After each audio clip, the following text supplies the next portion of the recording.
Last week, we already learned about overview of CISG and when is applied and some major features of CISG and the notes you have to pay attention to when you write CISG. Then now in this week we will go more detail in the content of CISG about the rules, the term inside, how to write the detailed content for CISG. Okay. So first is preamble. So in preamble, what you have to write, you have to include the contract date and the contract number. So here I teach you how to construct the contract, and also if your partner make the contract, you have to check if the information is adequate or not. If not, you have to ask them to correct it so that your contract will be clear and complete information. So you have to include the contract date when you sign the contract and the number of contract. This is very important, the number, because maybe in one day you have many contracts. So the only thing that you can distinguish the contract is the number. That is the important thing. Also the date and the place of signing contract, where you sign the contract and what date. Okay, sorry. So the first date is when you construct the contract, and the second one is the date when you sign the contract. This is also very important. That is the information of the parties. So the party here we consider two parties, seller and buyer. So in seller you have to include the name, then the address of the company or the principal. So the name and the address of the principal either is a company or the representative. Okay. So the person or the entity for whom the contract is made, and name and title of authorized representative. If it's a person, you have to have the name and the title of that person. Is he a manager, CEO, or purchasing department manager, something? We need to have the title of the representative. Okay. And not everyone in the company can sign the contract. It has to authorize representative or the contact person with phone and fax number. So the name, the title, you also need to have the contact of the person who in charge of this contract. Maybe you can write the phone number or the fax numbers. Okay, so that when there is something wrong, the buyer can contact via those phone or fax number. The second one is the second party is the buyer, and the same that you have to include the name and address of the principal. The principal here is the person or the entity for whom the contract is made, and name and title of authorized representative, and or contact number, contact person with phone and fax number. So the same information of seller and buyer are the same. You have to include the name and the address of the principal, and everything has to be clear so that they can know who they can contact to talk about the contract when there is something wrong. Okay. And if necessary, you also can put the legal basis of the contract and the definition of terms in the preamble part. So here I give you an example how to write So first you need to have international sale contract. That is the title of the contract, right? And a no is the number of the contract and the date of when you sign the contract and the place where it's take place, where they sign the contract. This is one sample, so you can use this sample when you make a contract. Between here is like the between who and who, so between the seller and the buyer. So here is the seller information and here is the buyer information. Okay, so here you can put company legal name in this blank, whose register office at, you have to put address of the company, the city and country, and registration office code number is, so this is a registration number of the company, so that we know that the company is legal and represented by the person. So this person, you have to put the surname, first name, and the position of this person, the representative. And hereinafter refer to as the seller. So here is the information of the seller. And here is the information of the buyer. So also the same information, you have to put the buyer company legal name, whose register office is at, here the address, the city and the country of the buyer company, and registration number of buyer company, represented by a number, also the surname, first name and position of representative of buyer company, and hereinafter referred to as the buyer. Okay, and we can add a sentence. Both parties declare an interest in the sale and purchase of goods under the present contract and undertake to observe the following agreement. So this is the sentence to link between the preamble and the detailed content of the contract. Okay, so when you need to make a contract, you can follow this sample. This sample is quite clear and complete information. Here I give you an example of a real sale contract. So this is the contract between a company in Malaysia and a company in Vietnam. So you can see they have the number of the contract and the date of the contract, the seller, information of the seller, the name of the seller, the address and telephone number, and the person who are representative, and fax number. And here is the title of the person, the position.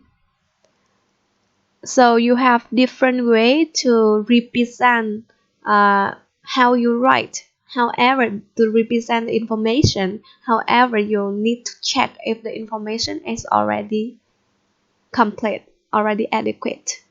Also, the buyer here, and they have the name of the company and also the address, phone number, and fax number. And here they also have director is the position of Tay Li Hang. And here they have a sentence. Remember, you need to have a sentence to connect between two different parts, like between the preamble and the detailed content. Because if you just directly go to the detailed content, maybe it's confusing. So here we can they write, hereby agree to sign and execute this contract in accordance with the following terms and conditions. So can you help me check if this contract is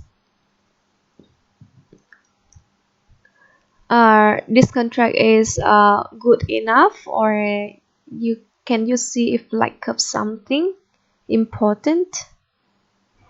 Okay, so please compare with the information I offer you in the last slide and compare with this contract, and please tell me which one they lack of, or they already provide all the information, all the important information already. Okay, so that is please think a little bit about this,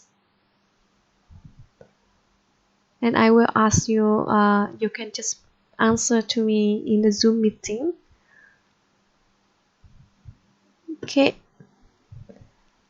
so after the preamble, to continue with this sentence, we will learn about the detailed terms and conditions. Okay, so what kind of terms and conditions we have? We have core terms and condition group and additional terms and additional terms and conditions. So look at the name, you already know which one is more important, right? The core terms and conditions means you have to have it in the contract. But for additional terms and condition, it's optional. You can put it in the contract or not. It depends on different situations. Okay, so in core term and conditions, we have object related terms, finance related terms, transport related terms, and legal related terms. So what is object related terms? It's like it's related to your products, your for example the specification, the quantity, the quality. How about finance? Finance is related to money, right? Who will pay for the cost, the price, payment. How about transport related terms? Is related to delivery, vessel, transportation.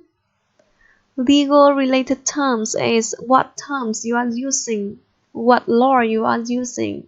Okay, and in additional terms and conditions, you can put some confidential information, maintenance, who will take care of maintenance, warranty, validity of the contract. This contract will be valid until when, and the number of the copies, how many copies of the contract you want to make, and what language you are using to write the contract, or how many language you want to translate, so on and so forth.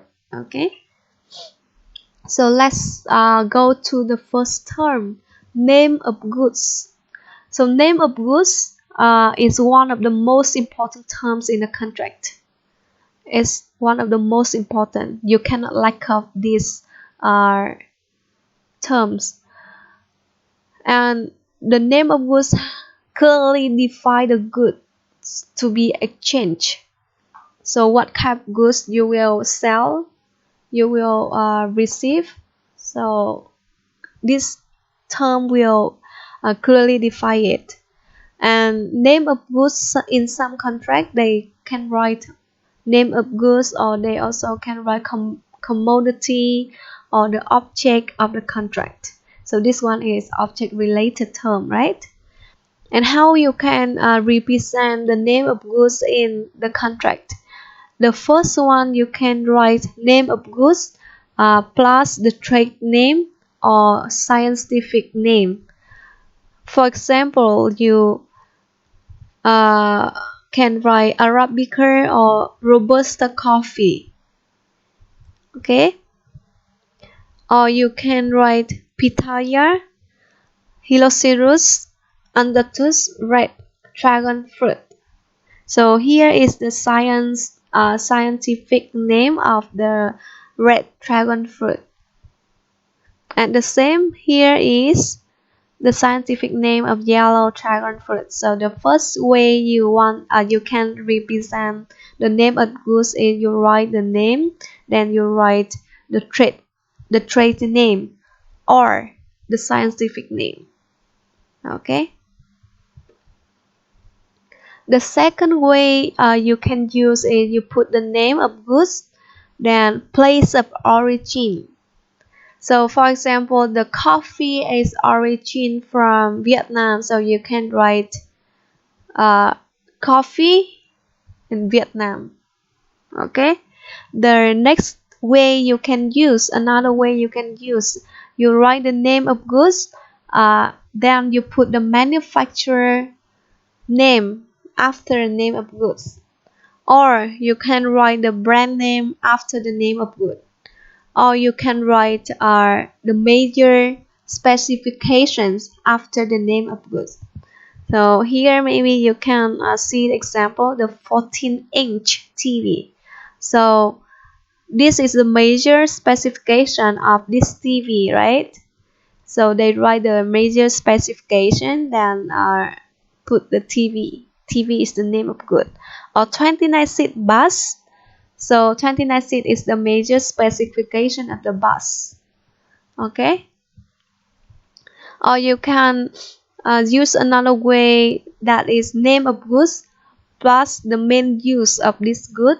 So cotton for medical use. Okay. So we can know this is not the cotton for clothes or something. This is the cotton for medical use. So this is the main use of this product. Or you can put the HS code with the name of goods. For example, automobile air conditioner A for 15.2. So this is the HS code of the air conditioner. So you have several ways to represent the names of goods in the contract. To specify the goods, we can use combine from the method A to the method G. You can just combine B and C, B and C and D, B and C and D and E, so on and so forth. So it depends on your agreement. You think that one is clear enough to define your product, it's okay. Okay, let's go to the second term, quality. After we know the name of the products, we need to clarify about the quality, right? The quality is also one of the most important terms because we always care about quality, right? And quality term will clearly define the main characteristics of the products. So first is the name, and second one is the main characteristic of the products.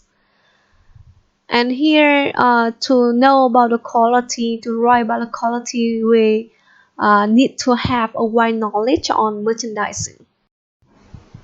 To denote the quality, in tests are showing the detailed quality requirement for the products. Because normally, if you write very specific quality requirement here, it will will not detail enough, and it's make the contract more complicated. So they will based on they will make the certificate of quality or other standard in other documents. So they just noted it here. And other ways to denote the quality is as per standard or category. So if you follow this way, you have to clarify what standard you are using. So one example for you is Vietnamese coffee standard TCVM 4193 2005. So you have to point out what standard you are following. Okay. And also you have several ways to represent the quality in the contract. For example, as per technical documents. So you have the technical documents, and as long as the products specified are or the same as the specification in the technical documents, or as per specification of goods, or as per volumetric weight of goods. Uh, so if we use this one, I can give you an example like Vietnamese pepper, 500 gram per liter. So they will base on the volumetric weight of the products to measure if the products are satisfy the quality or not. Or as per general customary criteria. So this method is used for agriculture products or the material that is difficult to use to be standardized.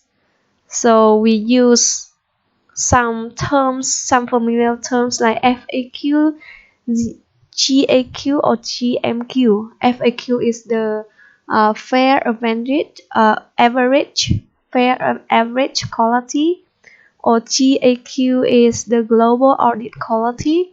GMQ is the good merchantable quality.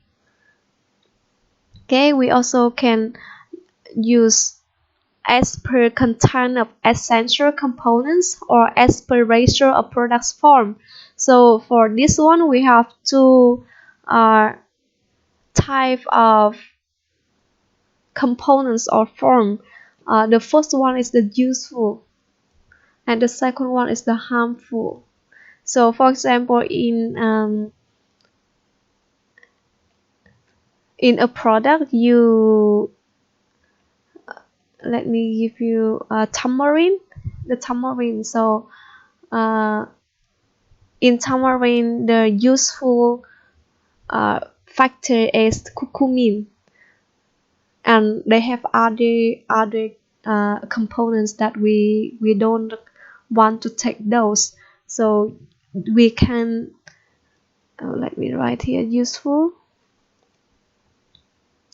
and harmful.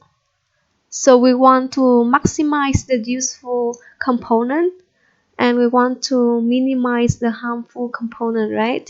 So we will input the quality requirement that is the useful factor has to be larger or equal to maybe 80%. Like the curcumin in tamarind has to be larger or equal to 80%. So we will put the minimum percentage of the useful factor and the maximum percentage of harmful factor. For example, we want in NPK, we want the percentage of N2 minimize is 16%. How about but we don't want the moisture, so we take the moisture as maximum 10%. So you will determine the maximum harmful percent and the minimum useful factor percent. Okay. Or you also can as per brand of goods or description of goods. Okay. So that is how to denote the quality. How about the content of quality article? In the quality article, what will you write there? So first, you use those methods we just learned earlier from A to L to define the quality of goods. You can just combine them, just use one of them, or you can use the combination of those methods. They are okay. And the second one is inspection of quality. So where you do the inspection, the first one is how you define the quality using the denote quality method. Then you write where you do the inspection so that we can know that those products satisfy those quality requirements. So place of inspection, it can be the place of manufacturer, place of delivery, place of destination, or place of use. Anywhere is okay as long as you have to write the specifics where you did the inspection. And who is inspector? Is it manufacturer or representative of the parties or intermediary organization? So who is the inspector? Okay, and normally they will use the third party like intermediary organizations or representatives of uh, those parties, so that it will be fair. Because if the manufacturer and I just impacts my product, so of course I will say it's good, right? So it's maybe the bias will happen. So we prefer to choose the third party, or we both seller and buyer choose the representatives of them. And also the inspection cost and the certificate of quality. Okay, that is preliminary or a final CQ, certificate of quality. So here I give you an example about the quality of Vietnam export rice. So when we export rice, we write this one for the quality article, and the rice is broken. Maximum is 35%, because we want the rice to be in the original form, not broken, right? So this is harmful, so we determine the maximum percentage for the broken. And also we want the rice is dry, because if it's moisture, the rice is easy to be spoiled. So we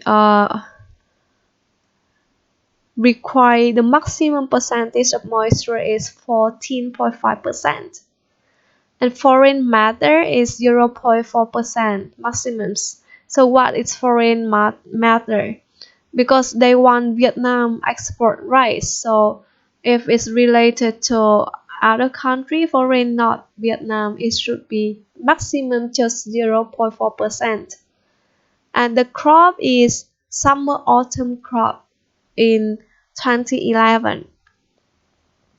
And the place of inspection, the quality of goods is to be determined at the loading port by vinyl control high found.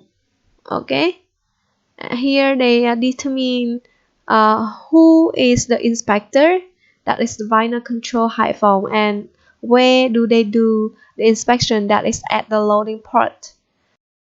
And the inspection cost is on the seller, right? The seller has to pay for the inspection cost.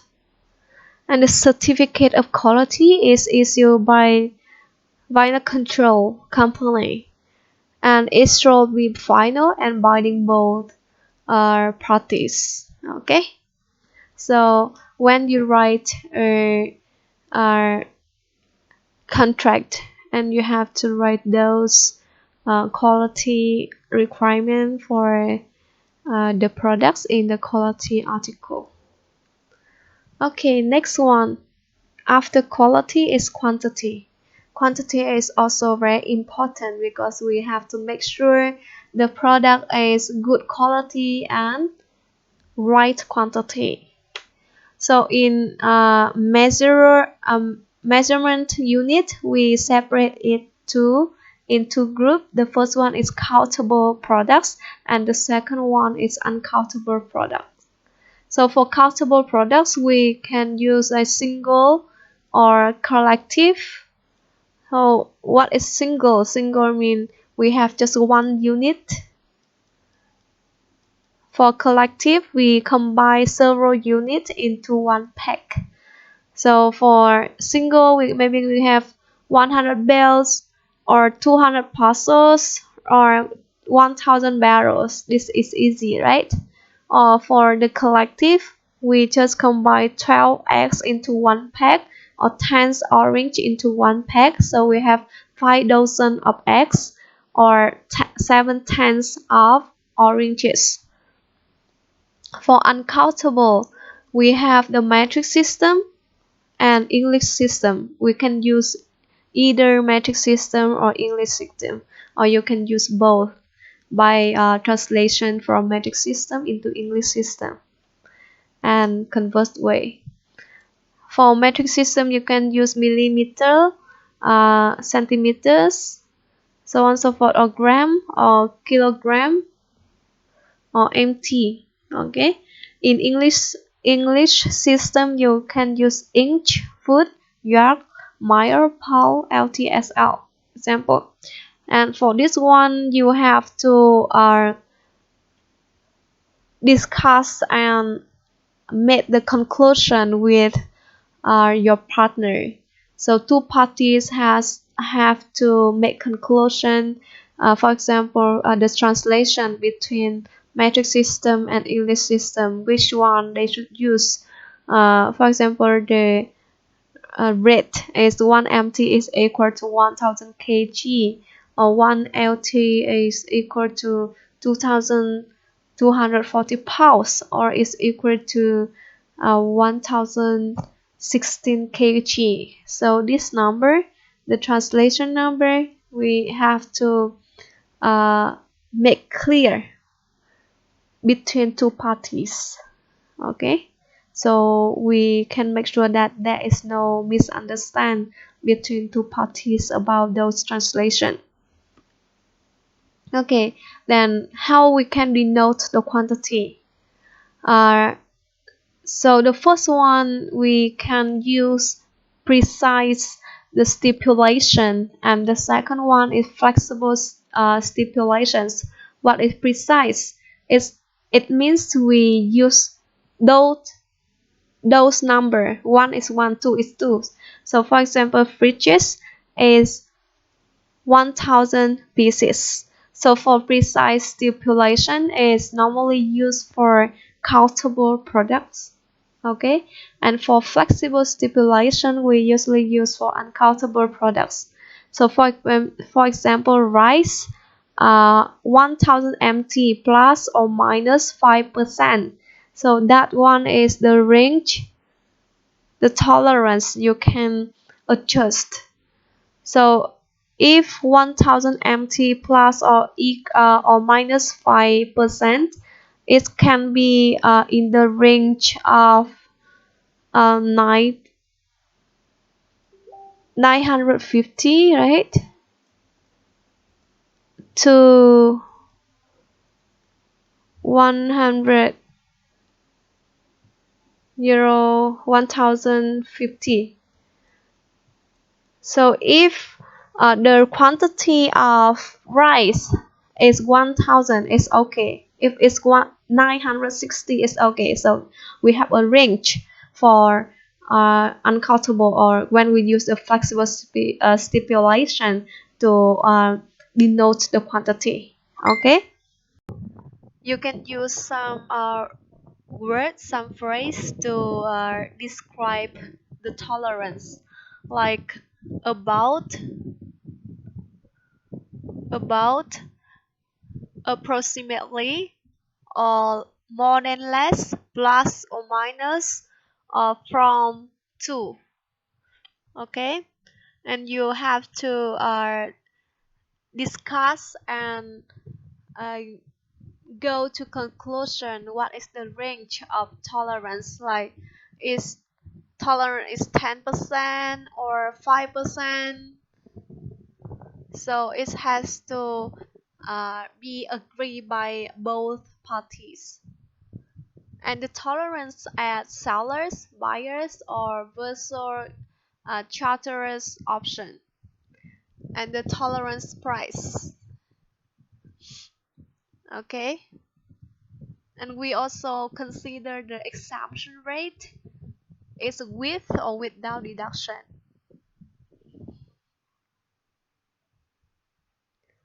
We have we separate the weight into two group, like two ways to determine the weight. The first one is gross weight.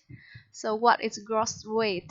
Gross weight is the net weight plus the tear. Is packaging. Okay, it's like when we go to work, they will ask your gross salary and net salary, right? Gross salary, it means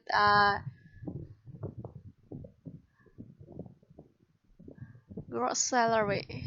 So this one is related to your work in the future. When you go to interview, they say they will offer you gross salary is 20 million, and this is the company A. Company B give you the option, the net salary is 18 million. So which company will you uh, choose to work for if you only care about the money? So some students will choose 20 millions because it's higher. However, when they minus the insurance, tax, or whatever, you only receive like 17 million. So this after tax, after uh, insurance and other fee, you only receive 17 million. So the money you receive, that one is the net salary. So please be careful when you deal the salary with the recruiter when in the future when you work. Okay, so here the net weight is the actual weight, and if we plus with the packaging, the tear, it will become the gross weight. So in the net weight, we also have several ways to calculate the net weight. So the first one is net weight. So it means the product doesn't have any package.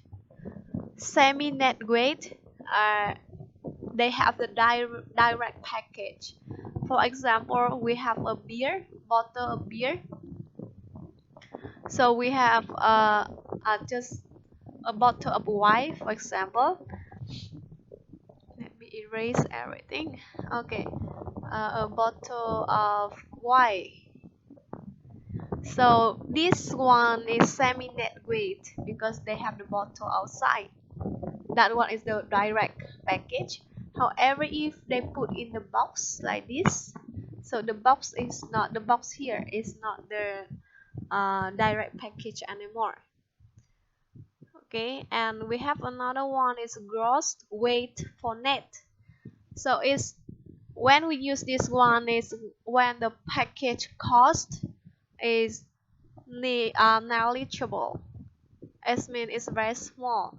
For example, your product is 1000 kg, but the package is only 1 gram, for example. So 1 gram compared to 1000 kg is too small. It's very, very small. So in this case, we consider it the gross weight for net. And another one is legal net weight. So legal net weight is equal to the gross weight minus the tear. The tear are determined by the custom officers. Okay.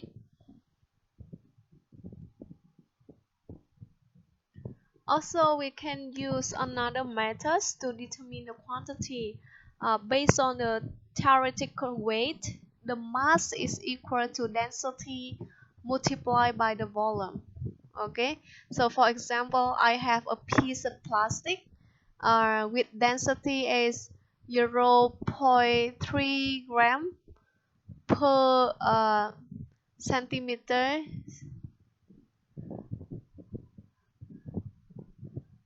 and the volume is 100 Okay, so you can calculate the mass of this plastic is equal to 1.3 multiplied by 100 and is equal to 130 gram. Okay, gram. So if we use the theoretical weight, we can calculate the mass. However, for the products that their mass is sensitive to the moisture change, like rice or cotton, we use the commercial weight. So commercial weight is like G0 here is equal to the actual weight multiplied by the ratio between 100 plus the standard moisture divided by 100 plus the actual moisture. So for example, I have the cotton, the actual weight is 100 kg, and the standard moisture is 10.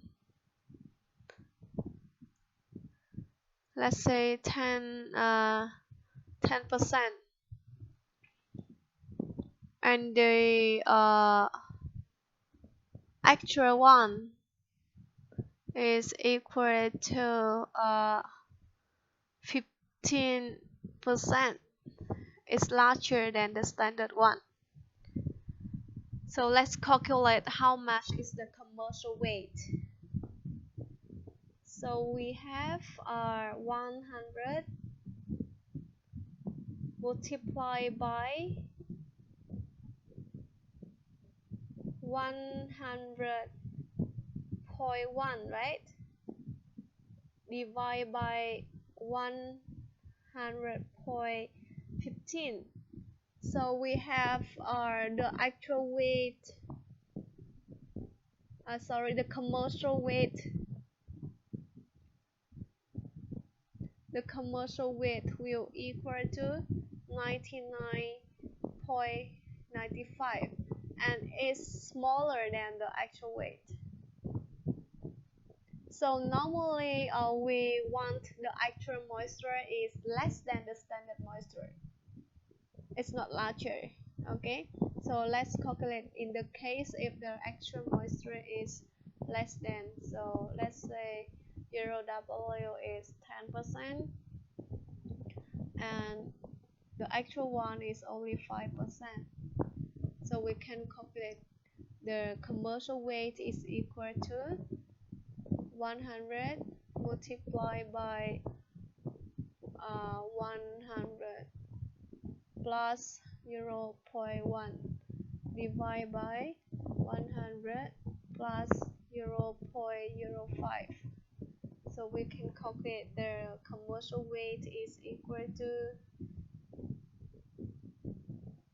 0.1 divided by.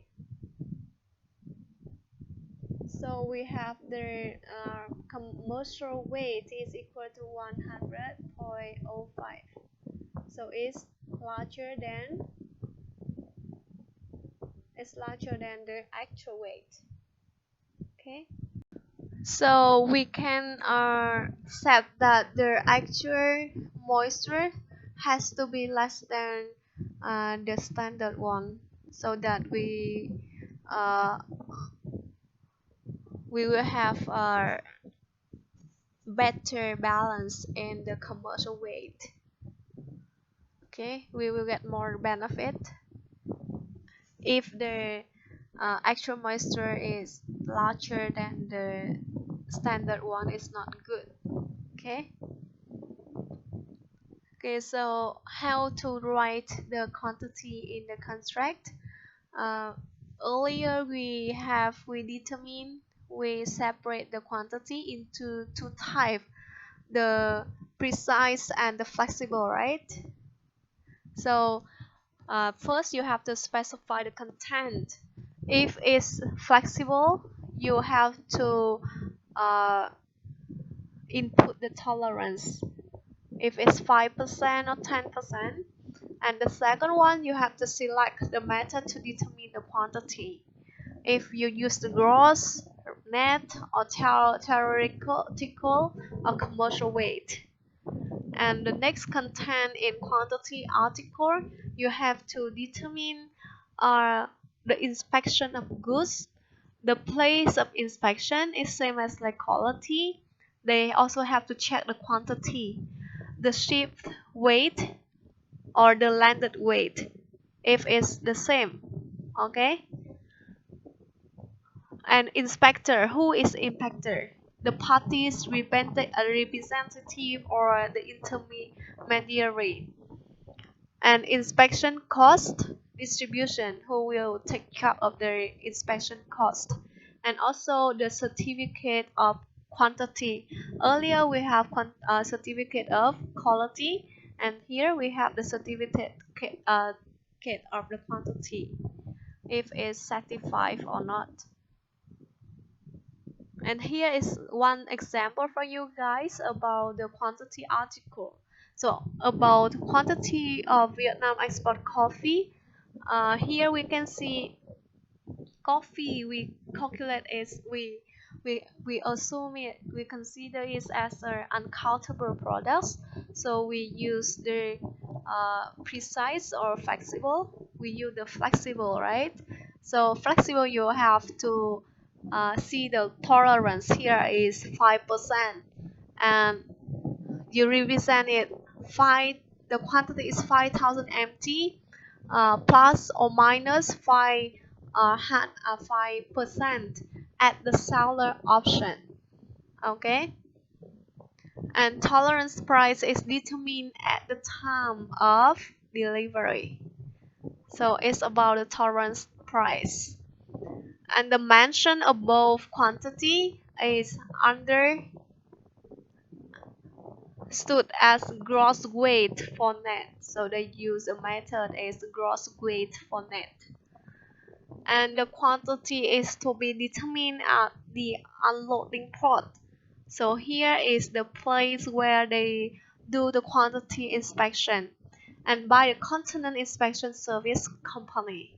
And here is the inspector. Okay, and inspection cost should be at buyer's account. So the inspection cost will be paid by the buyer. Then the certificate of quantity is at the unloading port should be final and binding both parties.